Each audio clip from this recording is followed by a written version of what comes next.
வணக்கம். நியூஸ் ஃபர்ஸ்டின் உலக முக்கிய செய்திகள். முதலில் தலைப்புச் செய்திகள். பிரதமர் நெதன்யாகு பதவி விலகக் கோரி டெல் அவிவ் நகரில் பாரிய போராட்டம்.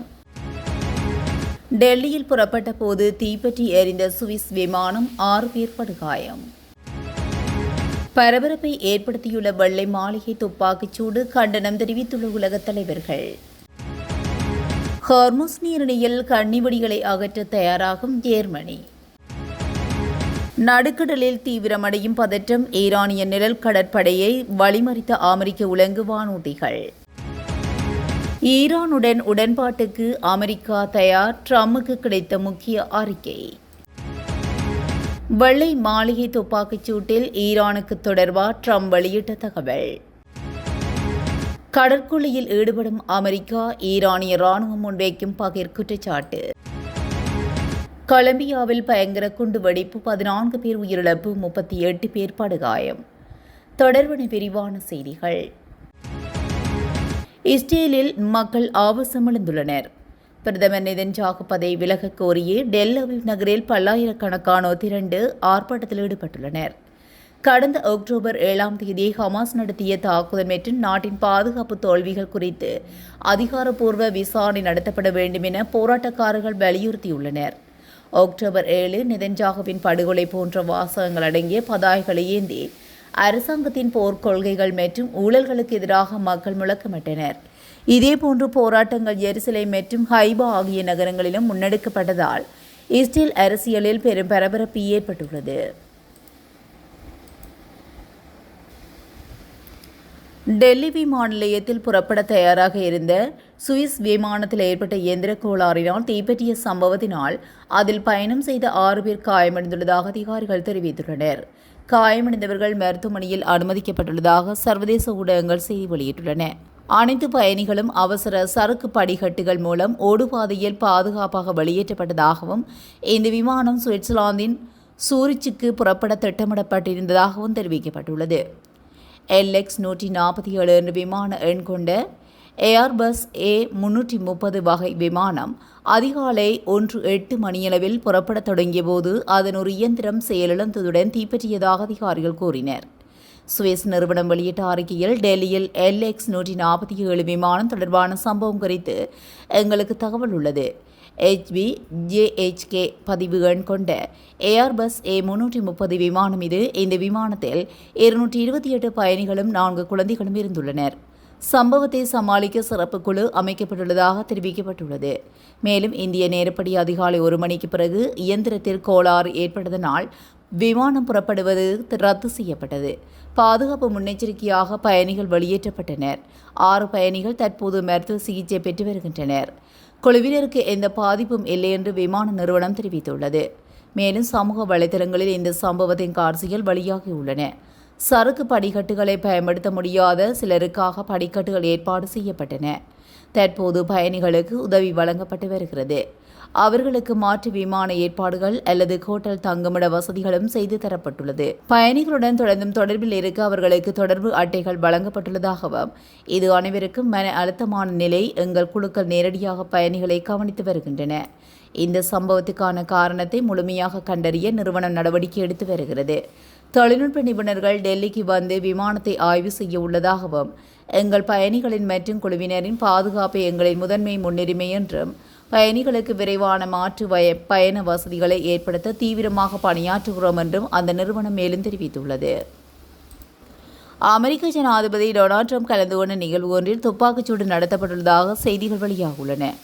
இந்நிலையில் உலகத் தலைவர்கள் வன்முறையை கண்டித்ததோடு அமெரிக்க ஜனாதிபதியும் அங்கு கூடியிருந்த விருந்தினர்களும் பாதுகாப்பாக இருப்பது குறித்து நிம்மதி தெரிவித்ததோடு தங்கள் கவலையையும் வெளிப்படுத்தியுள்ளனர். இஸ்ரேலிய பிரதமர் பென்ஜமின் நெதன்யாகு எக்ஸ் தளத்தில் நேற்று இரவு வாஷிங்டன் டிசியில் ஜனாதிபதி டொனால்ட் ட்ரம்ப் மீது நடத்தப்பட்ட கொலை முயற்சியால் நானும் என் மனைவியும் அதிர்ச்சியடைந்தோம் என்று எழுதியுள்ளார். ஜனாதிபதியும் முதல் பெண்மணியும் பாதுகாப்பாக நலமாக இருப்பது எங்களுக்கு நிம்மதி அளிக்கிறது என்று அவர் குறிப்பிட்டுள்ளார். காயமடைந்த போலீஸ் அதிகாரி முழுமையாகவும் விரைவாகவும் குணமடைய எங்கள் வாழ்த்துக்களை தெரிவிப்பதோடு அமெரிக்க ரகசிய சேவை பிரிவின் விரைவான மற்றும் தீர்க்கமான நடவடிக்கையை பாராட்டுகிறோம் என்றும் அவர் பதிவிட்டுள்ளார்.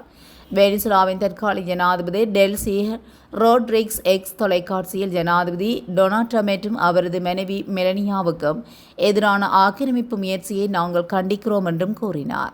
வன்முறை ஒருபோதும் தீர்வாக இருக்கக்கூடாது என்றும் மெக்சிகோ ஜனாதிபதி கிளாடியா ஜெயின்பாம் ட்ரம்ப் மற்றும் முதல் பெண்மணிக்கு நல்வாழ்த்துக்களை தெரிவித்து தனிப்பதிவில் எழுதியிருந்தார். இதே கருத்தை எதிரொலிக்கும் வகையில் கனடாவின் பிரதமர் மார்க் கார்னி கூறியதாவது, எந்தவொரு ஜனநாயகத்திலும் அரசியல் வன்முறைக்கு இடமில்லை. இந்த தொந்தரவு தரும் நிகழ்வால் அதிர்ச்சியடைந்த அனைவருக்கும் எனது எண்ணங்கள் துணை நிற்கின்றன என்று பதிவிட்டுள்ளார். ஜப்பானிய பிரதமர் ஷானே டகாய்ச்சி மற்றும் இந்திய பிரதமர் நரேந்திர மோடி ஆகியோரும் எக்ஸ் குறித்து தங்களது ஆதரவு செய்திகளில் ட்ரம்புக்கு தெரிவித்திருந்தனர். ஜனநாயகத்தில் வன்முறைக்கு இடமில்லை, அது சந்தேகத்துக்கு இடமின்றே கண்டிக்கப்பட வேண்டும் என்றும் மோடி குறிப்பிட்டுள்ளார். அமெரிக்கா மற்றும் ஈரான் நாடுகளுக்கு இடையே போர் நிறுத்தம் ஏற்பட்டவுடன் ஹார்முஸ் நீரிணையில் கன்னிவெடிகளை அகற்றும் சர்வதேச கூட்டுப்பணியில் இணைந்து செயல்பட ஜெர்மனி திட்டமிட்டுள்ளது. இதற்காக முதற்கட்டமாக ஜெர்மனியாக கடற்படையின் ஃபுல்டா எனும் கன்னிவெடி அகற்றும் போர்க்கப்பல் அடுத்த சில நாட்களில் மத்திய தரைக்கடல் பகுதிக்கு புறப்படும் என அந்நாட்டின் பாதுகாப்பு அமைச்சகம் அறிவித்துள்ளது.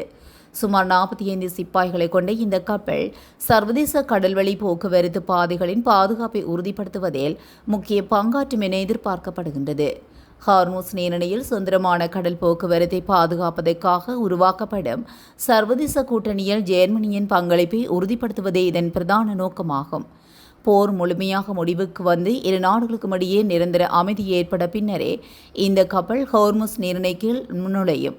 அத்துடன் இதற்கு ஜெர்மனிய நாடாளுமன்றத்தின் கீழ் சபையின் அனுமதியும் பெறப்பட வேண்டும் என்று ஜெர்மனியை தொடர்ந்து துருக்கியும் இந்த பகுதியில் கன்னிவெடிகளை அகற்றும் பணியில் ஈடுபடத்தான் தயாராக இருப்பதாகவும் ஏற்கனவே அறிவித்துள்ளது. எனவே உலகளாவிய எரிபொருள் போக்குவரத்தில் மிக முக்கியமான பாதையாக கருதப்படும் ஹார்முஸ் நீரிணையில் நிலவும் போர் பதற்றம் காரணமாக பல கப்பல்கள் பாதிக்கப்பட்டுள்ளன. போர் நின்றவுடன் இந்த பாதையை மீண்டும் பாதுகாப்பானதாக மாற்ற ஐரோப்பிய மற்றும் மத்திய கிழக்கு நாடுகள் ஆர்வம் காட்டி வருகின்றன. ஈரானிய நிழல் கப்பற்படையை அரபிக்கடலில் வைத்து அமெரிக்க கடற்படை சனிக்கிழமையன்று வழிமறித்துள்ளதாக தெரிவிக்கப்படுகின்றது. அமெரிக்காவின் மத்திய கட்டளை பீடம் இதனை அறிவித்துள்ளது. ஈரானின் எரிசக்தி மற்றும் எண்ணெய் பொருட்களை சர்வதேச சந்தைகளுக்கு கடத்துவதாக குற்றம் சுமத்தப்பட்டு அமெரிக்காவினால் தடை செய்யப்பட்ட கப்பலை இவ்வாறு வழிமறிக்கப்பட்டுள்ளது. ஷெவன் என்ற கப்பல் அமெரிக்க பாதுகாப்புடன் ஈரானுக்கு திரும்புமாறு உத்தரவிடப்பட்டதாக அமெரிக்க மத்திய கட்டளை பிரிவு கூறியுள்ளது. USS பிங்க்னி எனும் அமெரிக்க ஏவுகணை அழிப்பு கப்பலிலிருந்து புறப்பட்ட உலங்கு வானூர்தியின் மூலம் இந்த இடைமறிப்பு மேற்கொள்ளப்பட்டுள்ளது. அமெரிக்க கடற்படையின் உத்தரவுக்கு இணங்க கப்பல் தற்போது ஈரானை நோக்கி திரும்பி விடப்பட்டுள்ளதாகவும் குறித்த கப்பல் தற்போது உத்தரவுக்கு கீழ்ப்படிந்து வருவதாகவும் தெரிவிக்கப்பட்டுள்ளது. ஈரானிய துறைமுகங்களுக்குள் நுழையும் அல்லது வெளியேறும் கப்பல்களுக்கு எதிரான அமெரிக்க தடைகளை அமெரிக்க படைகள் தொடர்ந்தும் நடைமுறைப்படுத்தி முற்றுகையை முழுமையாக செயல்படுத்தி வருகின்றதாக அந்த அறிக்கையில் கூறப்பட்டுள்ளது. ஈரானிய துறைமுகங்கள் மீதான அமெரிக்க முற்றுகை தொடங்கியதிலிருந்து இது 37வது இடைமறிப்பு என்று அமெரிக்க மத்திய கட்டளை பிரிவு அறிவித்துள்ளது. ஈரானில் யார் ஆட்சி நடத்தினாலும் அவர்களுடன் ஒரு உடன்பாடு செய்து கொள்ள தயாராக இருப்பதாக அமெரிக்க ஜனாதிபதி கூறியுள்ளார். தற்போது ஈரானியர்கள் ஒருவருக்கொருவர் சண்டையிடுகிறார்கள், அவர்களுக்குள் கடுமையான உட்கட்சி பூசல் நிலவுகிறது என்றும் கூறியுள்ளார். மேலும் கூறுகையில், பல சந்தர்ப்பங்களில் ஈரானியர்கள் தலைமை பதவிக்காக போராடுகிறார்கள். நாம் 2 அடுக்கு தலைவர்களை வெளியேற்றிவிட்டதால் அவர்கள் தலைவர் ஆவதற்காக போராடவில்லை என்று நான் நினைக்கின்றேன். அவர்கள் விரும்பும்போது என்னை அழைக்கலாம். எல்லா சாதகங்களும் எங்கள் கையில் தான் உள்ளன. நாங்கள் எல்லாவற்றையும் வென்றுவிட்டோம். அவர்கள் எங்களுக்கு இன்னும் சிறப்பாக இருந்திருக்க வேண்டிய ஒரு அறிக்கையை கொடுத்தார்கள். மேலும் சுவாரஸ்யமாக, நான் அதை பாகிஸ்தானுக்கான தூதர் பயணத்தை ரத்து செய்த உடனேயே 10 நிமிடங்களுக்குள் எங்களுக்கு மிகவும் சிறந்த ஒரு புதிய அறிக்கை கிடைத்தது. அவர்களிடம் அணு ஆயுதம் இருக்காது என்பது பற்றி நாங்கள் பேசினோம். மிகவும் எளிமையாகவும் அவர்கள் நிறைய வாக்குறுதிகளையும் அளித்தார்கள். ஆனால் அது போதுமானதாக இல்லை என்று அவர்கள் கூறியுள்ளார்கள். வாஷிங்டனில் நேற்று முன்தினம் இடம்பெற்ற துப்பாக்கிச்சூட்டு சம்பவமானது ஈரான் போருடன் தொடர்புடையது இல்லை என அமெரிக்க ஜனாதிபதி டொனால்ட் ட்ரம்ப் தெரிவித்துள்ளார். ஆனால் தெஹ்ரான் மீதான தனது நடவடிக்கைகள் இந்த துப்பாக்கிச்சூட்டில் தன்னை இலக்காக மாற்றியிருக்கலாம் என்றும் அதனால் தான் பின்வாங்கப் போவதில்லை என்றும் அவர் மேலும் தெரிவித்துள்ளார். துப்பாக்கிச்சூடு நடத்தியவரின் நோக்கம் இன்னும் தெளிவாக தெரியவில்லை எனவும் அவர் கூறியுள்ளார். அமெரிக்கா மீண்டும் தாக்குதல்களை முன்னெடுத்தால் மிக கடுமையான விளைவுகளை சந்திக்க நேரிடும் என ஈரானிய ஆயுதப்படைகள் எச்சரிக்கை விடுத்துள்ளன. அதேவேளை உலகின் முக்கிய வர்த்தக பாதையான ஹார்முஸ் நீரிணையின் மீதான தமது கட்டுப்பாட்டை தொடரப் போவதாக ஈரான் உறுதியளித்துள்ளது. பிராந்தியத்தில் அமெரிக்க ராணுவ முற்றுகை, கொள்ளையடித்தல் மற்றும் கடற்கொள்ளை போன்ற நடவடிக்கைகளை தொடர்ந்தும் ஈடுபட்டால் ஈரானிய ஆயுதப்படைகளிடமிருந்து நிச்சயமான மற்றும் பலமான பதிலடியை சந்திக்க நேரிடும் என்று ஈரான் படைகள் எச்சரித்துள்ளன. அமெரிக்க சியோனிச எதிரிகளின் நகர்வுகளை தாம் உன்னிப்பாக கவனித்து வருவதாகவும் மூலோபாய முக்கியத்துவம் வாய்ந்த ஹார்முஸ் நீரிணையை தொடர்ந்து நிர்வகித்தது தமது கட்டுப்பாட்டில் வைத்திருக்க தீர்மானித்துள்ளதாகவும் ஈரான் தெரிவித்துள்ளது. மீண்டும் ஒரு ஆக்கிரமிப்பு நிகழும் பட்சத்தில் எதிரிகளுக்கு மிக கடுமையான சேதங்களை ஏற்படுத்த தாம் தயாராக இருப்பதாக ஈரானிய அரசு ஊடகமான தஸ்னிம் வெளியிட்டுள்ள அறிக்கையில் குறிப்பிடப்பட்டுள்ளது. அமெரிக்காவின் கடற்படை முற்றுகை மற்றும் பாகிஸ்தான் பயண ரத்து அறிவிப்புகளை தொடர்ந்து ஈரானின் இந்த நேரடி எச்சரிக்கை பிராந்தியத்தில் போர் பதற்றத்தை மேலும் அதிகரித்துள்ளது. மேற்கு கொலம்பியாவில் ஏற்பட்ட பயங்கர குண்டுவெடிப்பு சம்பவத்தில் 14 பேர் வரை கொல்லப்பட்டுள்ளனர். மேற்கு கொலம்பியாவின் காக்கா மாகாணத்தில் உள்ள ஃபான் அமெரிக்கன் நெடுஞ்சாலையில் ஏற்பட்ட பயங்கர குண்டுவெடிப்பு சம்பவத்தில் 14 பேர் வரை கொல்லப்பட்டு இருப்பதுடன் 38 பேர் வரை படுகாயமடைந்துள்ளனர். இந்த குண்டுவெடிப்பில் மனித உயிரிழப்புகள் ஏற்பட்டதுடன் மட்டுமல்லாமல் நாட்டின் முக்கியமான போக்குவரத்து நெடுஞ்சாலையும் மிக மோசமாக சேதமடைந்துள்ளது. இந்த சம்பவம் திட்டமிட்ட தீவிரவாத தாக்குதல் என்றும் உள்ளூர் ஆளுநர் ஆக்டேவியோ குஸ்மான் உறுதிப்படுத்தியுள்ளார். கொலம்பியா அரசு இந்த குண்டுவெடிப்பு சம்பவத்துக்கு FARC கொரில்லா ராணுவத்தின் அதிருப்தி குழுக்களை காரணம் என குற்றம் சாட்டியுள்ளது. மேலும் போதைப்பொருள் கடத்தல் கிளர்ச்சியாளர்கள் குழு தலைவர் இவான் மோர்டிஸ்கோ தான் இந்த தாக்குதலுக்கு காரணம் என்று அந்நாட்டின் ஜனாதிபதி குஸ்தாவோ பெட்ரோ குற்றம் சாட்டியுள்ளார். மே மாத இறுதியில் அந்த நாட்டில் முக்கியமான ஜனாதிபதி தேர்தல் நடைபெறவுள்ள இந்த குண்டுவெடிப்பு சம்பவம் அந்நாட்டின் பாதுகாப்பு குறித்த அச்சத்தை அதிகரித்துள்ளது. இதுபோன்ற செய்திகளை உடனுக்குடன் தெரிந்து கொள்ள நியூஸ் ஃபர்ஸ்டுடன் இணைந்திருங்கள். நன்றி, வணக்கம்.